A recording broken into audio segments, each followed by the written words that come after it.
Hi guys, this is Asal. I'm studying for the bar and I wanted to review my notes with you. So today I'm studying civil procedure and I'm studying rule 56, the summary judgment rule.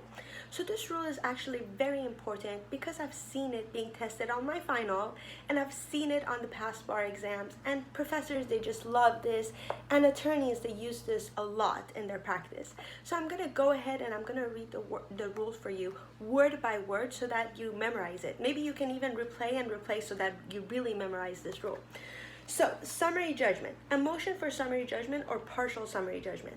A party may move for summary judgment identifying each claim or defense or part of each claim or defense on which summary judgment is sought.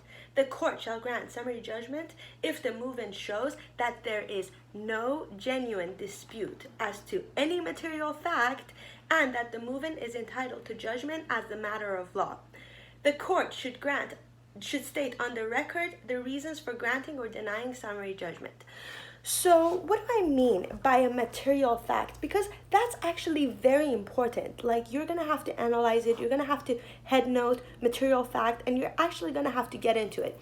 So generally, a fact is only material when it will meaningfully affect the outcome of the issue.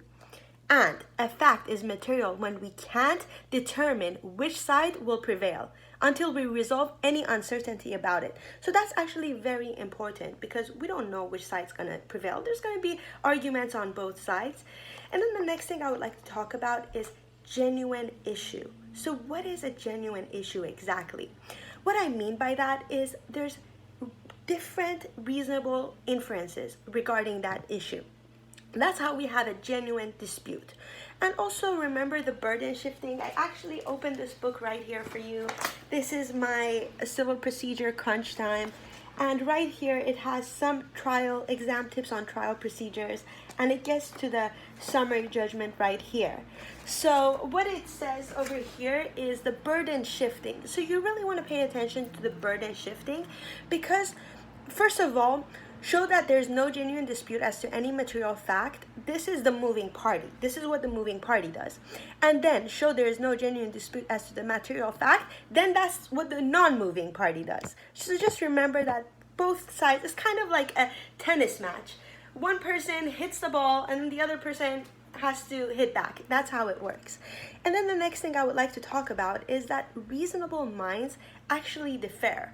So, that's how you get a genuine dispute, because reasonable minds, people think differently. I mean, I'm sure you're watching this, you have a certain belief, you think your own way, and I think my own way. People are just different. And then the next thing I would like to talk about is the minimally reasonable inference. So the jury could draw a favorable inference in the party's favor. So there's just this border on how much the reasonable inference amount. So you want to look at that. That's very important. The next thing I would like to talk about is actually the timing.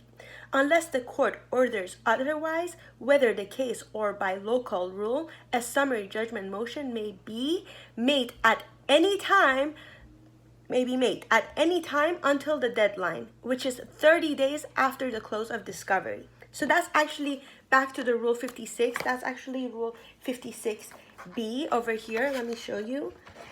Rule 56B. You see it says timing right here. So that's the timing part. So right now I just described the summary judgment rule for you. I talked about the burden shifting rules. So you really want to pay attention to all of that. I just really wanted to make a really short video, and I really hope you enjoy studying. Good luck.